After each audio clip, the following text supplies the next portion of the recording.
Senator McGrath. Thank you, Mr Acting Deputy President. I'm very proud to be a member of the B team, so I'm very happy to back for the B team. I'm very happy to speak here today. I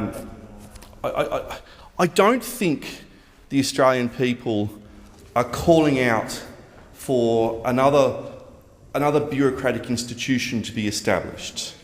I just don't think the Australian people are going to be marching down the highways and byways of Australian towns and cities saying, listen, let's set up a federal anti-corruption body. I think the Australian people are a pretty good judge of character, and I think they always make the right decisions when it comes to elections, even when they don't vote for my mob and they vote for other people.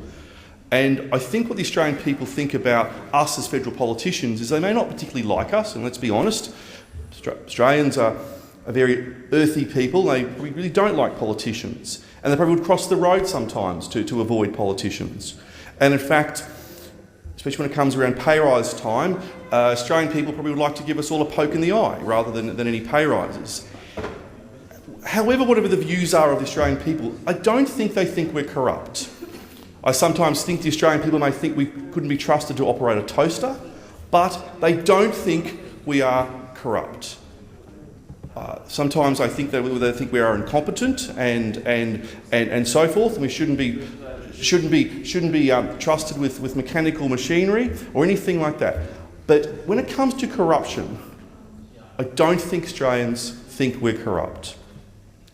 And I think that this motion of the Greens, however well-meaning it is, and I think it is well-meaning, is addressing a problem that doesn't exist, and then will in effect create a problem by having another level of bureaucracy put upon us as federal politicians. And Transparency International, a body that ranks countries in terms of their openness and in terms of their corruption, regards Australia as one of the least corrupt countries in the world. So if our good friends at Transparency International believe we're not corrupt, then I'm unsure why we would be wanting to establish a federal anti-corruption body. And I just might read out for you what Transparency International say about corruption. And they say corruption is one of the greatest challenges of the contemporary world. It undermines good government, fundamentally distorts public policy, leads to the misallocation of resources, harms the private sector and private sector development, and particularly hurts the poor. Controlling it is only possible with the cooperation of a wide range of stakeholders in the integrity system, including, most importantly, the state, civil society and the private sector. There is also a crucial role to be played by international institutions. Now that's what Transparency International say about corruption. But this is the body that says Australia isn't corrupt, that we're such an open and transparent country. And it's interesting that other open and transparent countries, like the United States of America, like the United Kingdom, don't have federal anti-corruption bodies. And I think that us creating this body, employing extra public servants, as much as some of my best friends are public servants, I don't think is actually going to improve the level of governance in this country or the openness and transparency of governance in this country, because we are a pretty open and transparent country as it stands.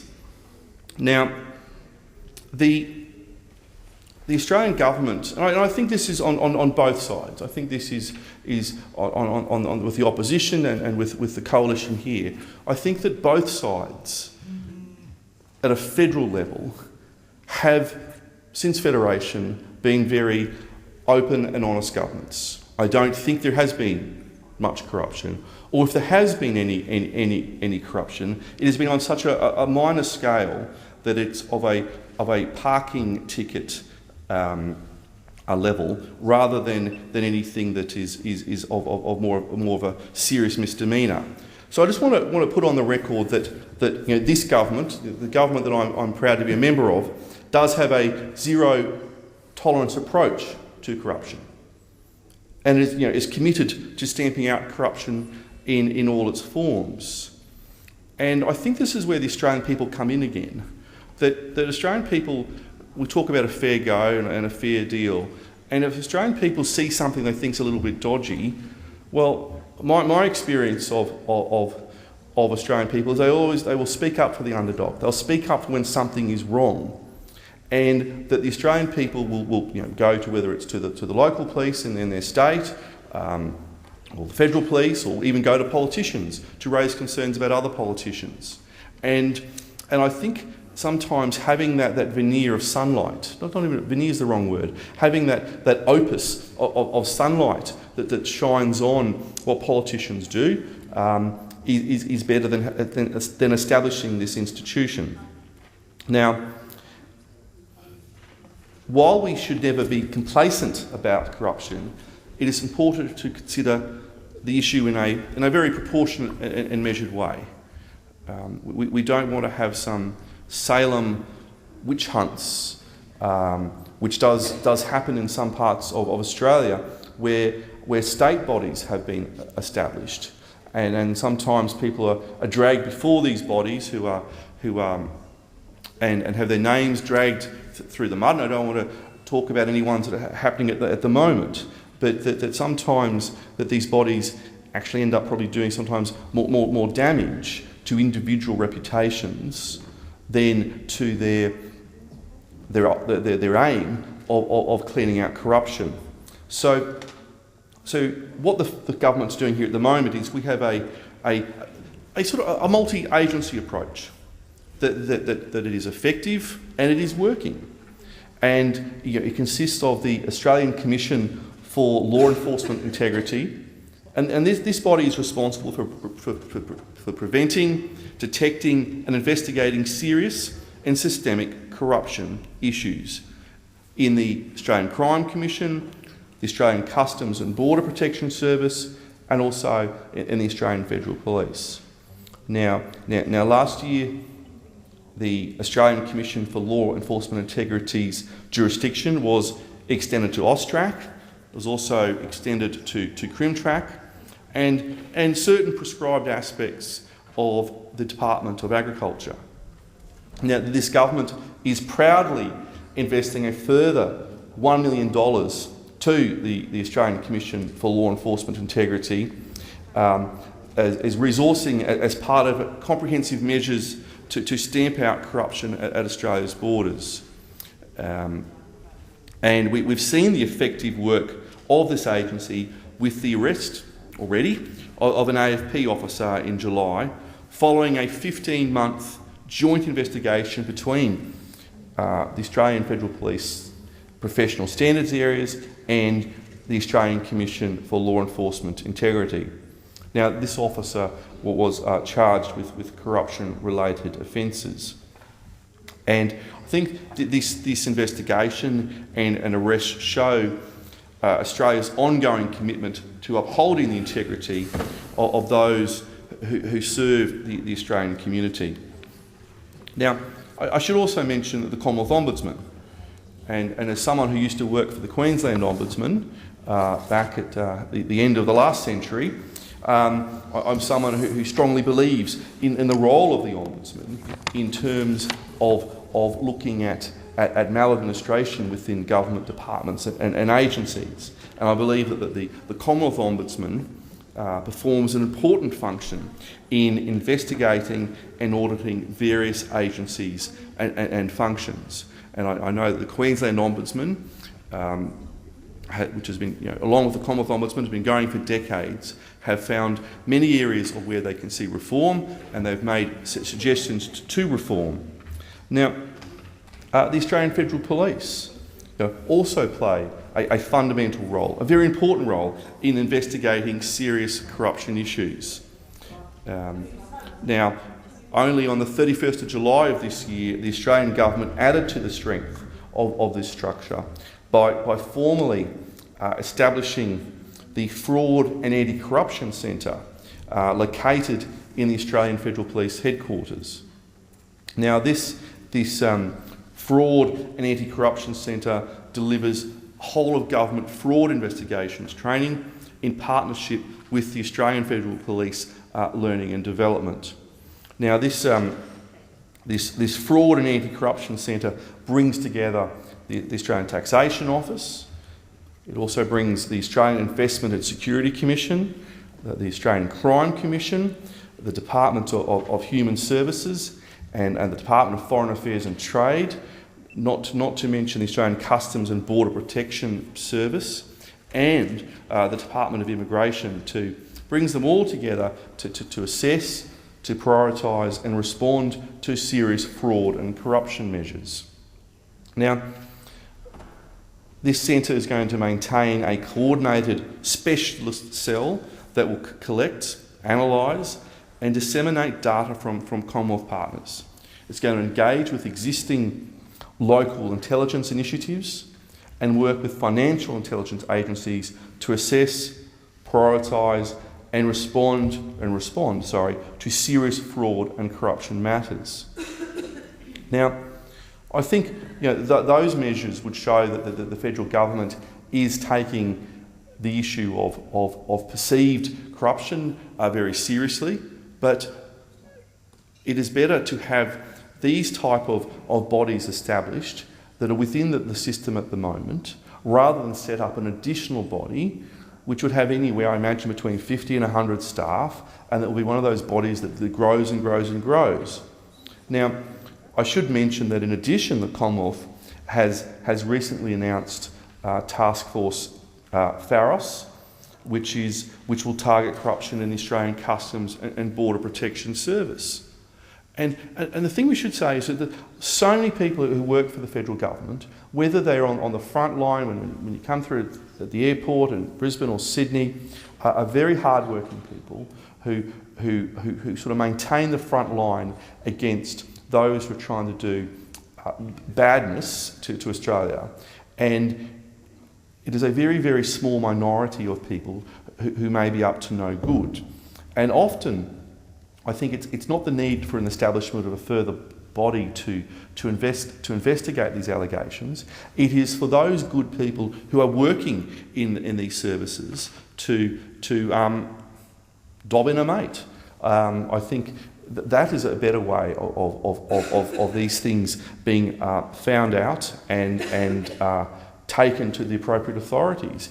It is up to all of us to make sure that we keep all of our eyes open and all of our ears open in terms of if we think someone is up to no good, that we go to our supervisor, we go to our boss, or if you're concerned about that, there's whistleblower protection, or you can make anonymous complaints. I think setting up a further bureaucratic body is not the way to go.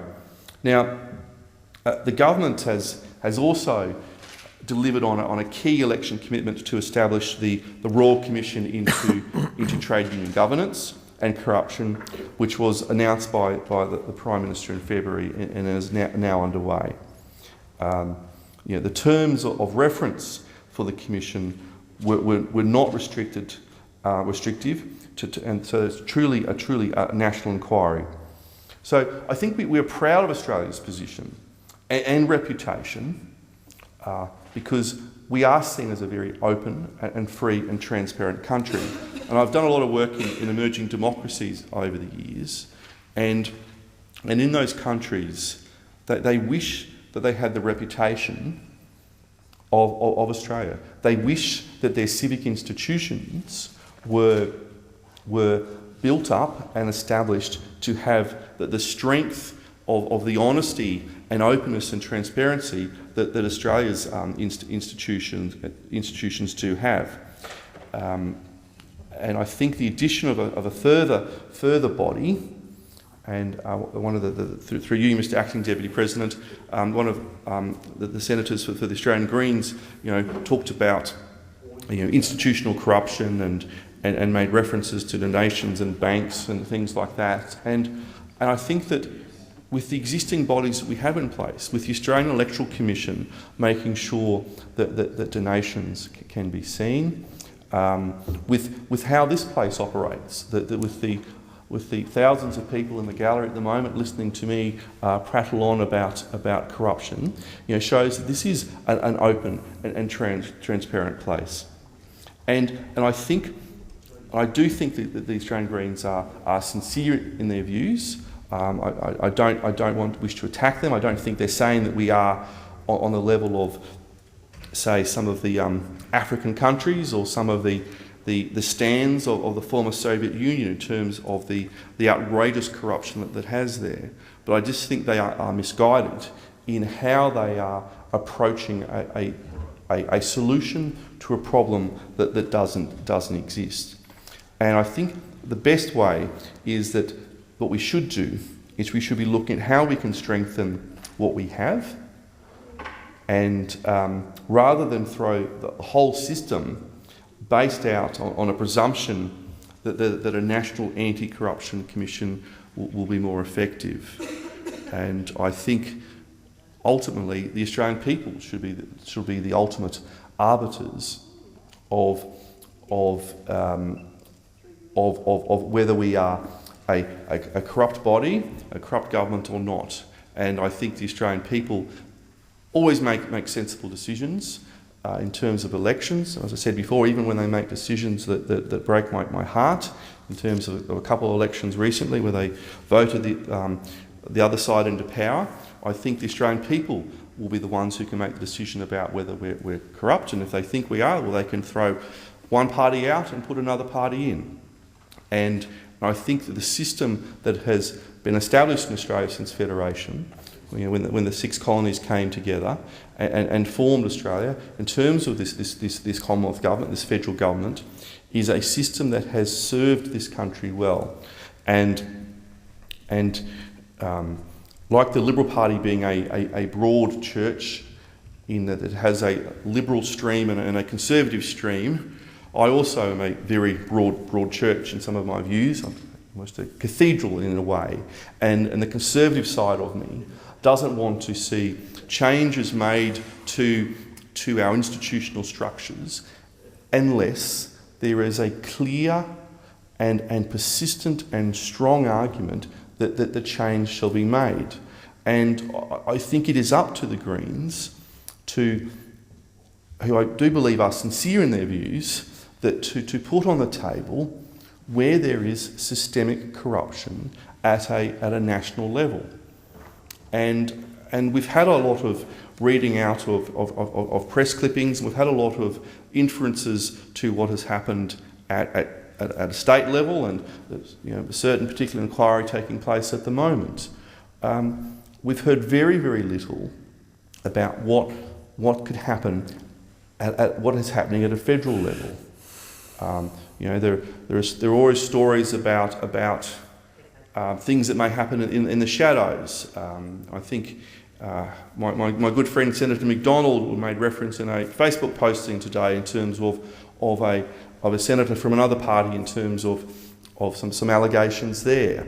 But it is on such a small level in terms of such a small number of people in terms of who these allegations may float around about, that I don't think there is a call or marches in the street for people saying, look, the federal government, Labor, Liberals, the Nationals, Greens, Palmer, all those people, they are all corrupt. Let's have a federal commission, a federal anti-corruption commission set up, and that'll keep them honest.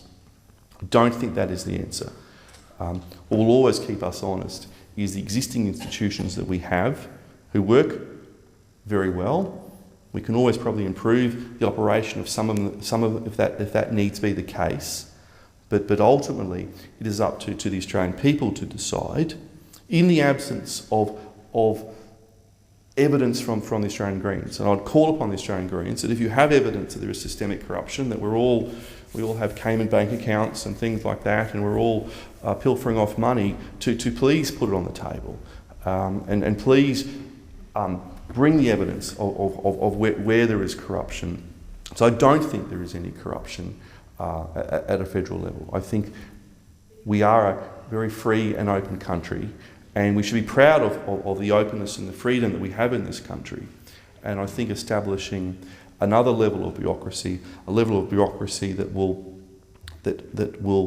not improve matters, but actually may actually end up hindering matters in terms of of how the current institutions are working at the moment, in terms of how this proposed anti-corruption commission will start meddling with in terms of how the current institutions are working so well, in terms of them delivering their own anti-corruption strategies.